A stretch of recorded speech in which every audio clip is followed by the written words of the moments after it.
Las elecciones del próximo domingo se ha hablado mucho que representan un parteaguas en la historia moderna de México y en ellas más que los partidos políticos y las organizaciones van a disputarse cargos, lo que está en juego es la colisión de dos proyectos. Para hablar de este tema le agradezco a Lenin Torres y a René Montero, son colaboradores habituales de la Jornada de Veracruz, su presencia. Lenin, pues un placer como siempre, Tulio, estar contigo. Realmente creo que llegamos a un proceso electoral totalmente inédito. Yo creo que aparte del 2018, que fue un proceso avasallador en el cual el pueblo de México optó por un cambio de gobernantes y un cambio de mentalidad. Y 2021 pues es un parteaguas, como lo has dicho perfectamente, ¿no? Que abre la posibilidad de refrendar esa opción que el pueblo mexicano optó en el 2018. Y por otra parte también hay que señalarlo, ¿no?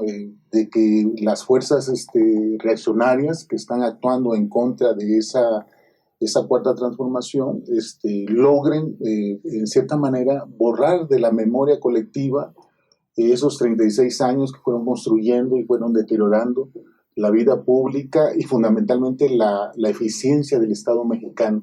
Yo creo que no es tanto que se están enfrentando dos proyectos políticos. Creo que se está enfrentando un proyecto político con fuerzas reaccionarias de la derecha que quieren volver al poder.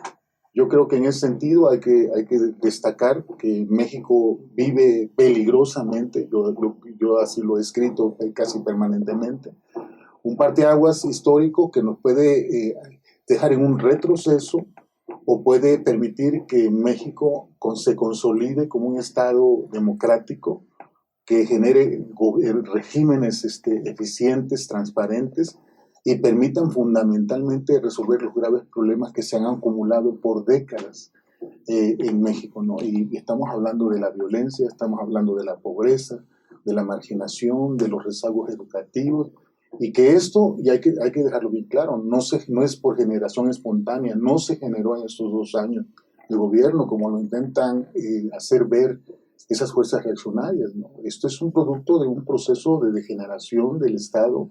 Por eso hablamos de una cuarta transformación.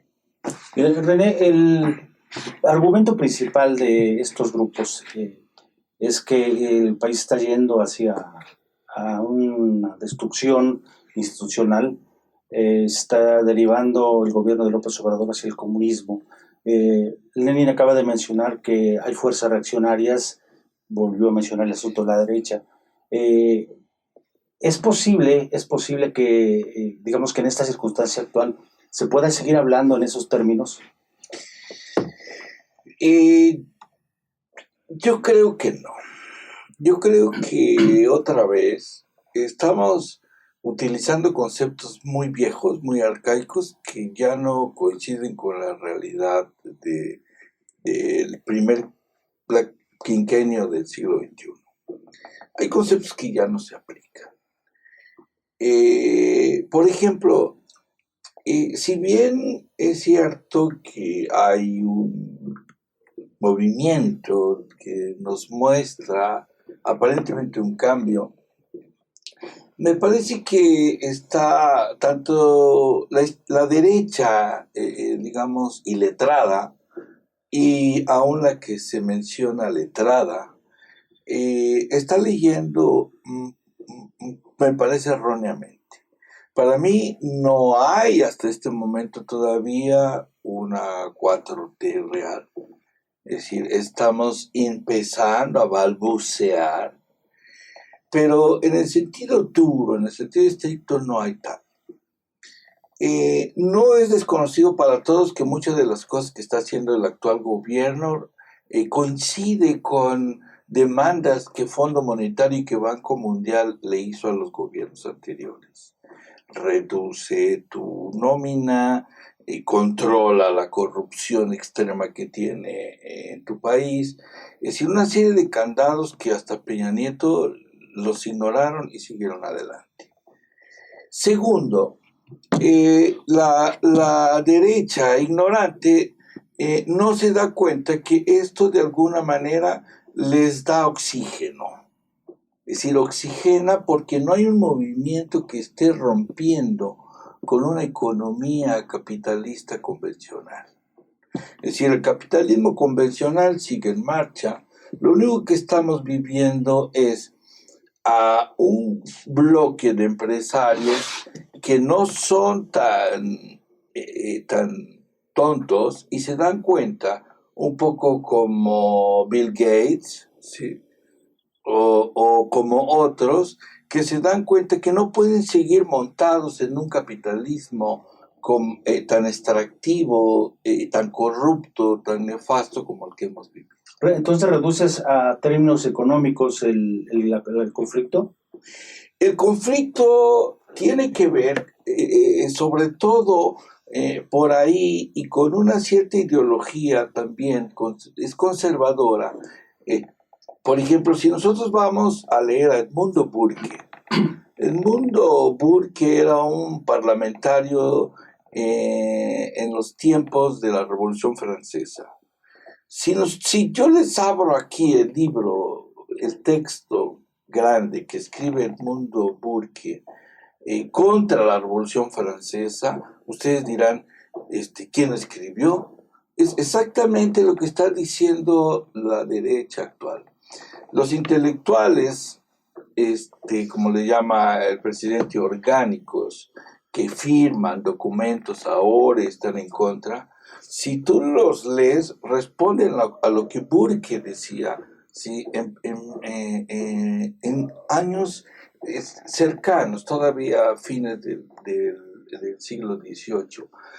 Es decir, estamos hablando de bloques muy atrasados, muy ignorantes, con lecturas muy parciales. Yo diría que al revés, debían estarse documentando y darse cuenta que esto que está haciendo es darle aire, ¿sí? A que sobreviva un poco esto. Pero una transformación de fondo, más, no que vayamos ya al comunismo, ¿no? Eso es ignorancia. Sí, es un breve lapso, 2 años. Sí. Lenin, el documento al que se refiere René es el Manifiesto por la República, la Democracia y la Libertad. ¿Qué opinas de este? Fíjate, bueno, yo quisiera hacer unos matices en torno a lo que René está planteando. Si bien es cierto, no podemos hablar aquí de un debate de las ideas, es decir, no estamos ante unos tribunos, ¿no? En términos estrictos, ¿no? Que tal grupo esté defendiendo pues unas ideologías marxistas y el otro ideologías neoliberales. No podemos señalarlo así. Pero paradójicamente, ahí es lo interesante, ¿no? Yo creo que esa derecha reaccionaria, pobre, yo diría también, ignorante, pragmática, está utilizando un escenario en el cual quiere hacer parecer, fíjense, que realmente el proceso de la Cuarta T, por cierto, nos va a llevar a un comunismo. Y como consecuencia de ellos, pues ponen una serie de ejemplos, ¿no? muy clásicos que han sido utilizados por décadas, ¿no? Para ver pues, la pobreza, el fracaso de los sistemas comunistas, ¿no? Y también nos ponen a Venezuela, nos ponen a Cuba, y en fin. Entonces, en ese sentido, si bien es cierto, no hay ideología, no hay debate de ideas, pero sí hay un intento por hacer parecer que hay un planteamiento ideológico de izquierdas en la Cuarta T. Y coincido con René en ese punto. Creo que pasamos desapercibido que la Cuarta T está en un tiempo por venir. No es un hecho de facto que se está planteando, porque lo que se degeneró fue el Estado y sus instituciones, fue la funcionalidad de los estados y sus instituciones.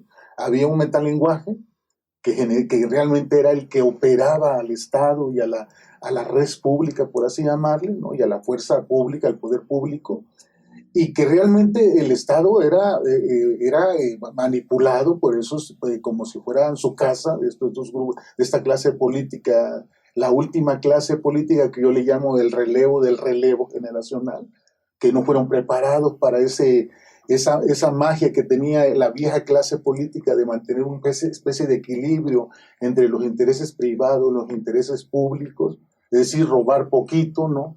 Y como decía nuestro filósofo Lacan, ¿no? Y en ese sentido, me parece muy acertado lo que René nos dice, porque hay que puntualizarlo. La Cuarta T como tal todavía está en un proceso que tiene que ver, uno, por consolidar un sistema de partidos democráticos y autónomos al poder económico. Dos, generar un Estado que funcione, que sea autónomo a la política y también al poder económico. Y tres, lo fundamental, ¿no? Que tengamos una democracia que podamos confiar los mexicanos y que opere y que sea capaz de generar un escenario ahora sí, sin esos contrapesos mediáticos que ahorita le están dando, realmente están cuestionando la calidad de la democracia. O sea, esto va en contra de la calidad de la democracia en México. Ahora, sobre los pronunciamientos, no lo han hecho ahorita, lo hicieron hace un tiempo atrás, ¿no? Estos yo diría, intelectuales que reaccionan a destiempo, ¿no? Porque en su momento pudieron haber hablado de esto, haber hablado de esos contrapesos, de ese respeto a la pluralidad, a la división de poderes, y que no lo hicieron. O sea, estamos hablando también de una clase intelectual, académica, que fue capturada, manipulada por el poder político, ¿no? Por el poder económico, y también como el poder mediático, ¿no? Se mantenían en silencio, aun cuando pudieran ver que afuera la cosa pública, la gobernanza como tal, estaba en un proceso de degeneración. Sí, sin perder de vista los hechos objetivos, hay violencia en muchos municipios, ha habido asesinatos, hoy mismo incluso hubo una balacera. Los medios, te refieres a los medios están generando la idea de que estas son las elecciones más violentas que ha habido. ¿Crees que se deba en parte a esta recomposición, a este replanteamiento del estado de las cosas? Yo creo que se debe a la lucha por el poder. O sea, hay que ser muy claro y muy preciso. No hay un replanteamiento de procesos históricos, por ejemplo, que son naturales en todas las sociedades. Lo que estamos hablando es una lucha por el poder, ¿no? de grupos que están utilizando todos los medios que tienen a su alcance, que inició esa lucha por el poder desde el momento en que perdieron el poder.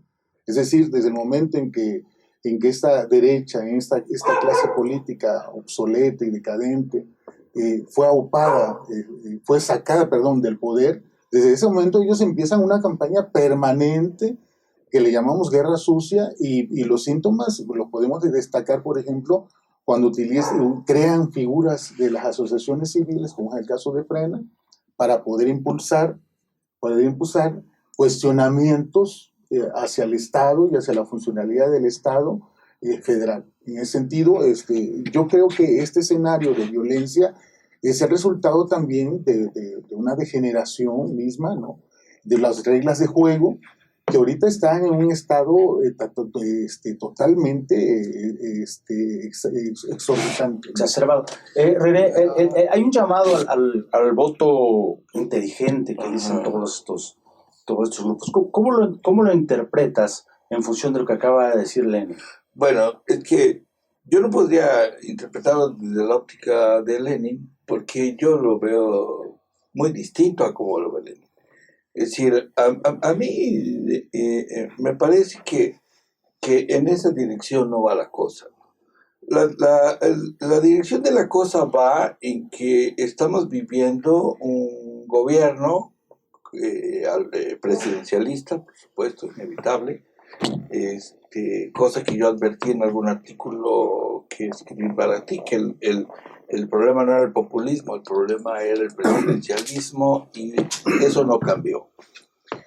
Segunda, que la oportunidad de acabar con esta lógica de los partidos políticos tan nefasta, centrada en intereses de cada partido, se perdió la oportunidad, y yo te lo decía, cuando Morena toma la decisión de convertirse en un partido y no sostener, frente a todos los riesgos que implicaba, seguirse manteniendo como movimiento. Entonces eso la convierte en una estructura vertical y nos mete a un proceso electoral igual. Lucha entre partidos, se dicen, se acusan, se mienten, y como ya lo escribía yo y lo decía Simone Weil, otra vez esta nefastez metidos en un mundo de intereses propios, de intereses personales, juegos perversos, donde ya el partido político es una estructura que también no puede sostenerse. Es algo como le pasó a Podemos. Podemos se vio en la misma situación que nosotros, en Morena como movimiento. Optaron por partido, ahí lo tienes. Morena optó como partido, ahí lo tienes. Ahora, la violencia, no hay que perder de vista realmente y cómo está por abajo. Yo me quiero quedar con la hipótesis de Sergio Aguayo hace algunos años con Carmen Aristegui, donde ella le preguntaba qué onda con el narco. Yo hablaba hace unos días que, de acuerdo al que fue ministro de Economía de Venezuela en el 2000, ya mencionaba, nosotros fuimos infiltrados desde fines de los 90 por el narco. El narco ya estaba en los municipios. El narco crece en estos años, se posiciona. Por otro lado, vienen los partidos con toda su nefastez. Aguayo decía que si en aquel momento hablaban sobre la lucha de Calderón y todo, y la guerra contra el narco, Aguayo decía, si se lograra realmente dar palos, o se logra dar palos a las cabezas de los cárteles, va a haber un efecto cucaracha, ¿no?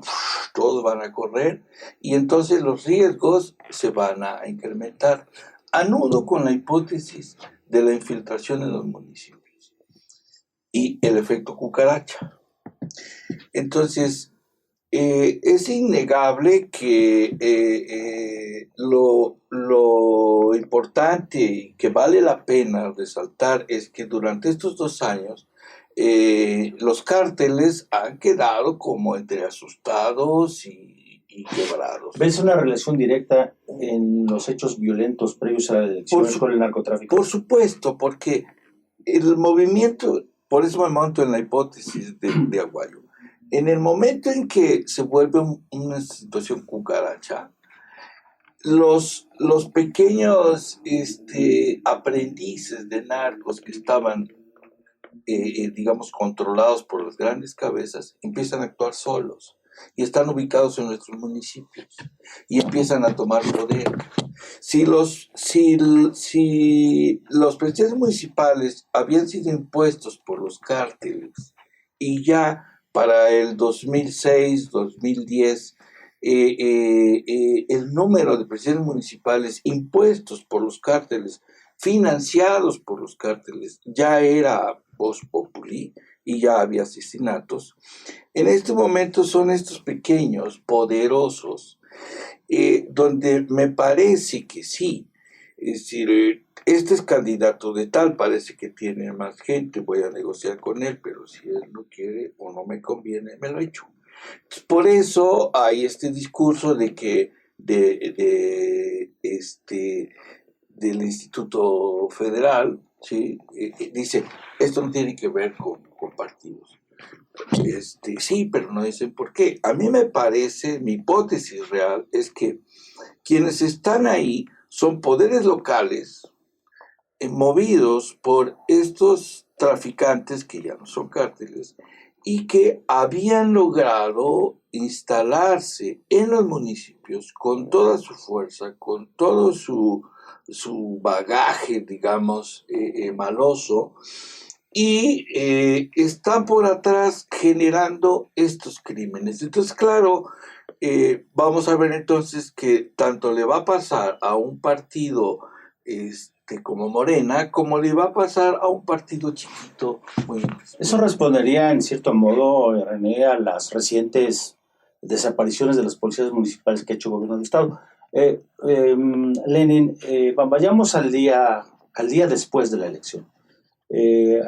Comentamos hace rato pues, que se está generando, ya se está prefigurando en medios, se están dejando sentir, medios que están en contra de todo esto, la posibilidad de que haya un fraude electoral. Hay observadores de la OEA en el proceso actual, van a emitir algún punto de vista. ¿No te recuerdan mucho? ¿Se podría dar una situación parecida a la que sucedió en Bolivia cuando la OEA descalificó todo un proceso y, bueno, terminó con la salida del poder de Evo Morales? Sí, es muy interesante. Casualmente, hoy el diario El País, el principal, el diario El País aquí, con Noticias de México, la primera noticia que analiza es la violencia de estas elecciones. Yo sobre la violencia creo que es desproporcionada. O sea, tratan de ver que hay un clima de violencia cuando estamos hablando que, si bien es cierto, ha habido casos de violencia, no es en proporciones que digamos esto ya es invivible, ¿no? Va en detrimento del proceso electoral. Creo que hay ciertos límites ahí en ese sentido, ¿no? Porque los mismos cárteles como tal se mantienen establecidos, organizados, y no les conviene este clima, ¿no? La violencia no se ve, pero yo te preguntaría, ¿cuántos que han podido accesar a poder instalarse como posible presidente municipal se ha detenido, ¿sí? O le han dicho, párate? Sí, eso no se ve crimen, pero no se ve. No, a donde voy, lo que yo creo es que una vez platicando casualmente con un amigo mutuo, ¿no? El difunto Salvador Miquel, en una plática más corta, hablamos de lo que sale, lo que los medios te permiten ver y lo que realmente es. O sea, nosotros tenemos los medios que nos proporcionan, ellos pueden dimensionar la violencia, como también la pueden ocultar. Y esto lo sabemos que siempre ha sido así. Yo creo que en la actualidad estos medios están tratando de generar la nota amarilla. Y lo han hecho desde el inicio de la llegada del presidente Obrador. ¿Cuál sería el propósito ese de generar ese? Bueno, la nota amarilla es exactamente transmitir un estado de ingobernabilidad, es decir, un estado fallido.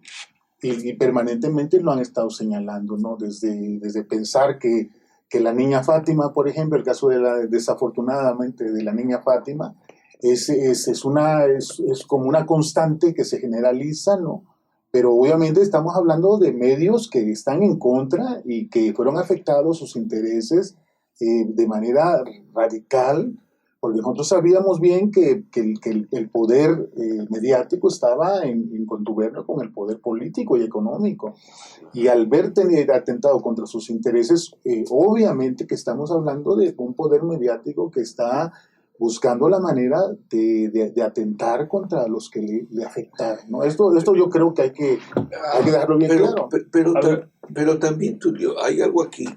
O sea, es porque no hay proyecto, digamos, de la derecha. Es decir, la derecha está confundida, es lo que yo les decía. La derecha está confundida. Si la derecha se diera cuenta que la forma en que está haciendo Andrés es la correcta para oxigenar al sistema, estarían encantados. Pero como son ignorantes, no se dan cuenta, ¿sí? Están pateando, ahora sí, están pateando el pesebre que les va a seguir dando. Es un grave error, gravísimo error. Yo lo señalé hace poco en un artículo de que un craso error de la derecha o de los partidos de oposición, para dejarle, creo que de derecha no tienen absolutamente nada en cuestiones ideológicas, ¿no? pero sí en cuestiones pragmáticas. Pero yo lo estaba señalando que un grave error de la derecha es no reconocer la cuarta transformación como el lugar común donde debemos de transitar absolutamente todas las instituciones públicas, los partidos políticos, porque significa simplemente el tránsito de un régimen que caducó a un régimen que le quitarían muchas de las banderas que tiene López Obrador. Totalmente. Claro. Para irnos, mi querido René, en un minuto, danos tus conclusiones. Bueno, mi conclusión es que no hay en este momento mayor riesgo para nadie, se le están dando sombrerazos. Segundo, no hay tal movimiento de fondo y de trasfondo, sino si lo hubiera, Morena no hubiera metido sus fondos para dar para vacunas o esta cosa que no le tocaba a Morena, y lo hubiera utilizado para generar formación política de todos los que estamos abajo.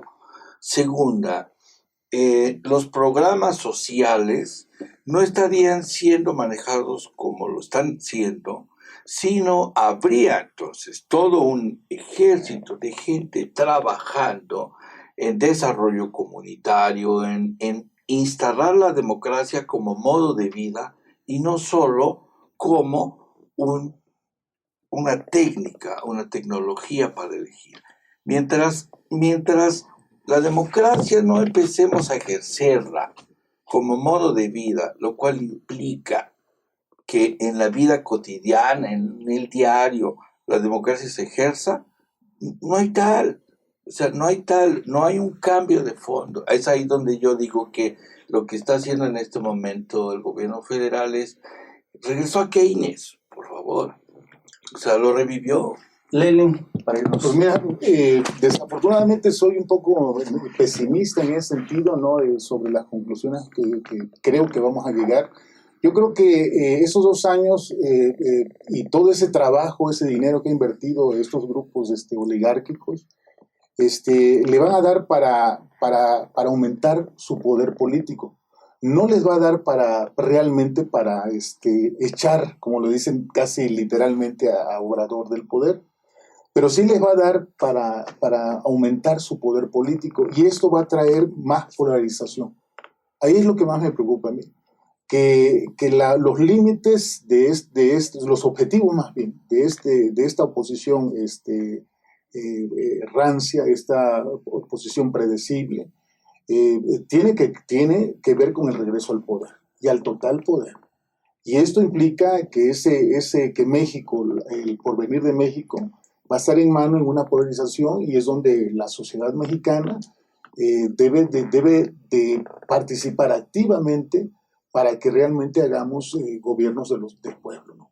Muy bien, pues muchas gracias, Lenin, gracias, René, por aceptar Es un placer, este diálogo. Un placer estar contigo. Y bueno, nos veremos en otra ocasión. Gracias. Gracias. Gracias.